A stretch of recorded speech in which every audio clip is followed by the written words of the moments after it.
ഫ്രണ്ട്സിനോടൊപ്പം പുറത്തു പോകുന്ന മൊമെൻറ്റ്സൊക്കെ വളരെ അടിപൊളിയായിരിക്കും അല്ലേ. അപ്പോൾ നമ്മുടെ വേലി പാർക്കിൻ്റെ ഉള്ളിലുള്ള നമ്മുടെ ഫ്ലോട്ടിംഗ് റെസ്റ്റോറൻറ്റിൽ വന്നിട്ട് ഞങ്ങളെല്ലാവരും കൂടെ ബിരിയാണി പറഞ്ഞു. അവിടെ നിന്നൊരു തല്ലിപ്പൊളി ബിരിയാണി കഴിച്ചതിൻ്റെ രസം എല്ലാവരുടെയും മുഖത്തുണ്ട്. എന്തായാലും അതിൻ്റെ ക്ഷീണം മാറ്റാനായിട്ട് അവിടെ കിടന്ന് കുത്തിമറിയലും ബഹളവും തന്നെയായിരുന്നു.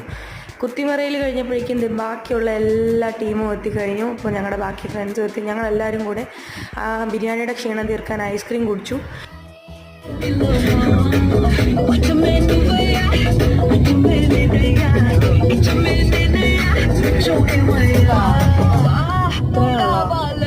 അങ്ങനെ ഡാൻസ് പാടുക നേരെ ഞങ്ങളുടെ സനിയുടെ വീട്ടിലേക്ക്. ഞങ്ങളുടെ സനിയുടെ മോളുടെ ബർത്ത്ഡേ ആയിരുന്നു. കുഞ്ഞാവയുടെ ബർത്ത്ഡേ സെലിബ്രേഷനൊക്കെ കഴിഞ്ഞ് അവളുടെ 2-3 ഇടിയൊക്കെ മേടിച്ചിട്ട് ഇടിയുടെ ക്ഷീണം തീർക്കാനായിട്ട് ഞാൻ പൊറോട്ടയും ചിക്കനൊക്കെ കുത്തി കയറ്റി. അതും കഴിച്ച് കഴിഞ്ഞിട്ട് പിന്നെ എല്ലാത്തിനെയും കൊണ്ട് നേരെ വീട്ടിലേക്ക്. അപ്പോൾ അത്രയേ ഉള്ളൂ. വീഡിയോ ഇഷ്ടമെങ്കിൽ ഒന്ന് സപ്പോർട്ട് ചെയ്തേക്കണേ. Tata bye bye.